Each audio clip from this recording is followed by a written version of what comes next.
اللهم صل على محمد وعلى آل محمد كما صليت على إبراهيم وعلى آل إبراهيم إنك حميد مجيد اللهم بارك على محمد وعلى آل محمد كما باركت على إبراهيم وعلى آل إبراهيم إنك حميد مجيد الحمد لله وحده الصلاة والسلام على من لا نبي بعده السلام عليكم ورحمة الله وبركاته প্রিয় দর্শক, কাছে দূরে দেশ ও বিদেশে যে যেখানেই অবস্থান করছেন সকলকে জানাই আমি আমার আন্তরিক সালাম, শুভেচ্ছা, অনেক অনেক অভিনন্দন।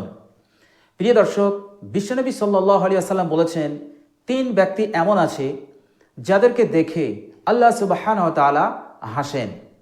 এর মতলব হচ্ছে যে 3টে আমল এতটাই মূল্যবান আমল যে কেউ ওই আমলগুলো করবে, আল্লাহ সুবহানাহু ওয়া তাআলা তাদেরকে দেখে হাসেন, অর্থাৎ আল্লাহ সুবহানাহু ওয়া তাআলা তাদের ওপর অত্যন্ত খুশি হয়ে যান।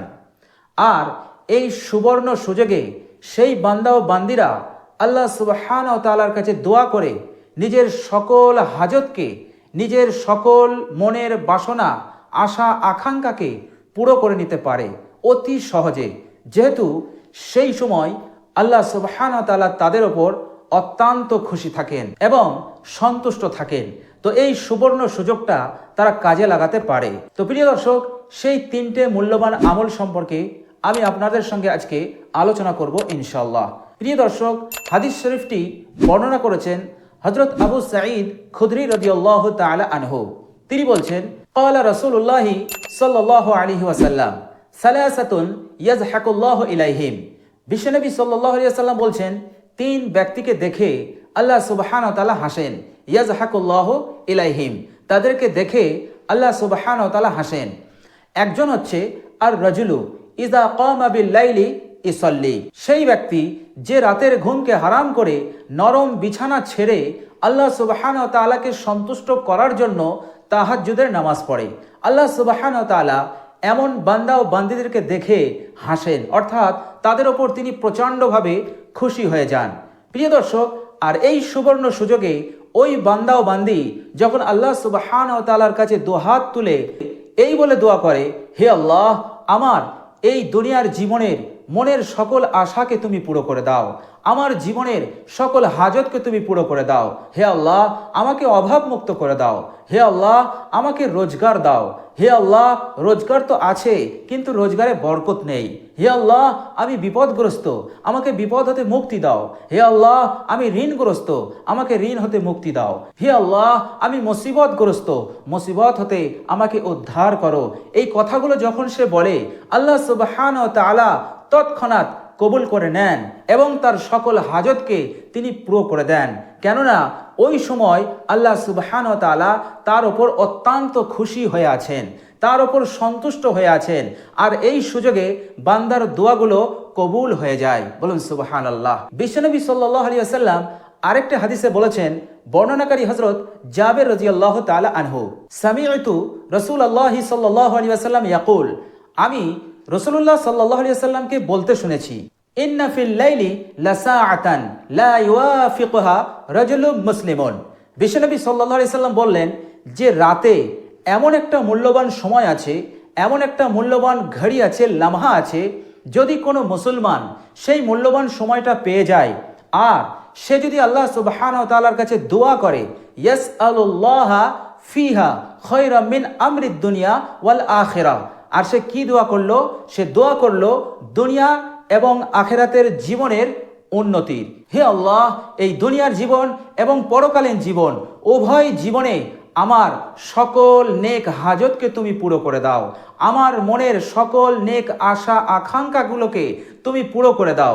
আল্লাহর নবী সাল্লাল্লাহু আলাইহি সাল্লাম বলছেন, তো ওই মুসলমান যখন ওই মূল্যবান সময়ে এই দোয়াগুলো করে, আল্লাহ সুবহানাহু ওয়া তাআলা ইল্লা আতাহু ওয়া ইয়্যা, অবশ্যই সে যা চায় আল্লাহ সুবহানাহু ওয়া তাআলা তাই দিয়ে দেয়, অর্থাৎ তার সকল দোয়াকে আল্লাহ সুবহানাহু ওয়া তাআলা কবুল করে নেন। বলুন সুবহানাল্লাহ।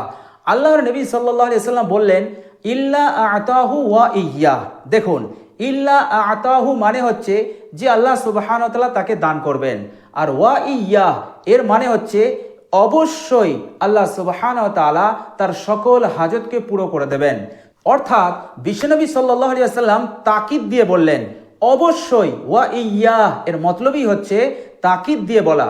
তো আল্লাহর নবী সাল্লাল্লাহু আলাইহি সাল্লাম বললেন অবশ্যই তার সকল হাজতকে আল্লাহ সুবহানাহু ওয়া তাআলা পুরো করে দেন। আর এই মূল্যবান সময়টা বিশ্বনবী সাল্লাল্লাহু আলাইহি সাল্লাম বললেন ওয়া যালিকা কুল্লু লাইলাতিন, প্রত্যেক রাতে আছে, অর্থাৎ এই মূল্যবান সময়টা প্রত্যেক রাতে আছে। তো প্রিয় দর্শক, এর অর্থ দাঁড়ালো প্রত্যেক রাতে ওই মূল্যবান সময়টা কাজে লাগিয়ে আমরা আমাদের এই জীবনকে উন্নত করতে পারি, আমরা অভাবমুক্ত হতে পারি, আমরা রোজগার পেতে পারি, আমরা আমাদের মনের সকল নেক আশা আকাঙ্ক্ষাগুলোকে পুরো করতে পারি ওই সুবর্ণ সুযোগটা কাজে লাগিয়ে। তো আল্লাহর নবী সাল্লাল্লাহু আলাইহি সাল্লাম বললেন যে ব্যক্তি রাতের ঘুমকে হারাম করে তাহাজ্জুদের নামাজ পড়ে আল্লাহ সুবহানাহু ওয়া তাআলা তার উপর খুশি হয়ে যান, আর বান্দা সেই সময় যা চায় আল্লাহ সুবহানাহু ওয়া তাআলা তা কবুল করে নেন। প্রিয় দর্শক, দ্বিতীয় নম্বর হচ্ছে আল্লাহর নবী সাল্লাল্লাহু আলাইহি ওয়াসাল্লাম বললেন ওয়াল কওমু ইযা সাফু ফিস সালাতি, ওই ব্যক্তিকে দেখে আল্লাহ সুবহানাহু ওয়া তাআলা অত্যন্ত খুশি হয়ে যান যে ব্যক্তি নামাজের সময় কাতারকে ঠিক করে। অর্থাৎ আপনি মসজিদে নামাজ পড়তে গেলেন এবং জমাতের সময় হয়ে গেল, ইমাম সাহেব দাঁড়িয়ে গেল, এরপর মানুষেরা কাতারে কাতারে দাঁড়িয়ে গেল, আপনি দেখছেন কোথাও একটি লোকের প্রয়োজন, আপনি ইশারা করে একজনকে বললেন ভাই ওই কাতারটা আপনি পুরো করে নিন, অথবা আপনি দেখছেন কাতার বেঁকা হয়ে আছে, আপনি ইশারার মাধ্যমে মানুষকে বললেন যে ভাই কাতারটা সোজা করে নিন।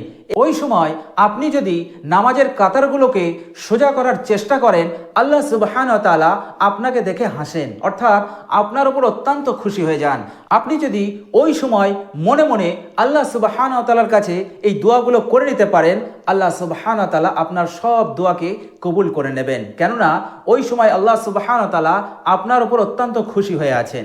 দ্বিতীয় নম্বর আর তৃতীয় নম্বর আমল হচ্ছে আল্লাহর নবী সাল্লাল্লাহু আলাইহি সাল্লাম বললেন ওয়াল কওমু ইযা সাফু ফি কিতালিল আদুবি, যে ব্যক্তি জিহাদের ময়দানে শত্রুর বিপক্ষে দাঁড়িয়ে মুসলিম বাহিনীর কাতারকে, মুসলিম সেনাবাহিনীর লাইনকে, সফকে যে দুরস্ত করে, ঠিক করে, আল্লাহ সুবহানাহু ওয়া তাআলা তাকে দেখে হাসেন, অর্থাৎ তার ওপর অত্যন্ত খুশি হয়ে যান। আর আল্লাহ সুবহানাহু ওয়া তাআলা তার সকল নেক হাজতকে, তার সকল মনের বাসনাকে আল্লাহ সুবহানাহু ওয়া তাআলা পুরো করে দেন। তো প্রিয় দর্শক, এই তিনটে আমল খুবই গুরুত্বপূর্ণ এবং মূল্যবান আমল, যে তিনটে আমলের মাধ্যমে আমরা আল্লাহ সুবহানাহু ওয়া তাআলার খুশি, আল্লাহ সুবহানাহু ওয়া তাআলার সন্তুষ্টকে আমরা লাভ করতে পারি। প্রিয় দর্শক, এই তিনটে আমলের মধ্যে দুটো আমল তো আমরা করতে পারবো, আর তিন নম্বর যেটা জিহাদের ময়দানে মুসলিম বাহিনীর কাতারকে সোজা করা, এ সুযোগ তো আমাদের হবে না, তবে আমরা জিহাদ করতে পারি আমাদের নফসের সঙ্গে, আমাদের নফসের কুপ্রবৃত্তির বিরুদ্ধে, আমাদের নফসের যে অসৎ ইচ্ছাগুলো আছে সেগুলোর বিরুদ্ধে আমরা জিহাদ করতে পারি, আমরা লড়াই করতে পারি। আর এর ওসিলাতে আল্লাহ সুবহানাহু ওয়া তাআলার সন্তুষ্টি, আল্লাহ সুবহানাহু ওয়া তাআলার খুশি আমরা অনায়াসেই লাভ করতে পারি। তো প্রিয় দর্শক, এই দুনিয়ার জীবনকে আমরা খুশহাল বানাতে পারি, আনন্দময় বানাতে পারি এবং আমাদের জীবনের সকল নেক আশা আকাঙ্ক্ষাগুলোকে পুরো করতে পারি এই মূল্যবান তিনটে আমলের মাধ্যমে। আল্লাহ সুবহানাহু ওয়া তাআলা আমাদের জন্য একটি সুবর্ণ সুযোগ করে দিয়েছেন। এই সুবর্ণ সুযোগকে যদি আমরা একটু মেহনত করে, একটু পরিশ্রম করে যদি আমরা কাজে লাগাতে পারি, ইনশাআল্লাহ সুম্মা ইনশাআল্লাহ, ভরসা রাখুন আল্লাহ সুবহানাহু ওয়া তাআলার উপর, ইয়াকিন রাখুন নবী পাক সাল্লাল্লাহু আলাইহি ওয়াসাল্লামের হাদিসের উপর ইয়াকিন রাখুন, ইনশাআল্লাহ আপনার এই দুনিয়ার জীবন উন্নত থেকে আরো উন্নত হবে। আপনার জীবনের সকল নেক আশা আকাঙ্ক্ষা আল্লাহ সুবহানাহু ওয়া তাআলা অবশ্যই পুরো করে দেবেন।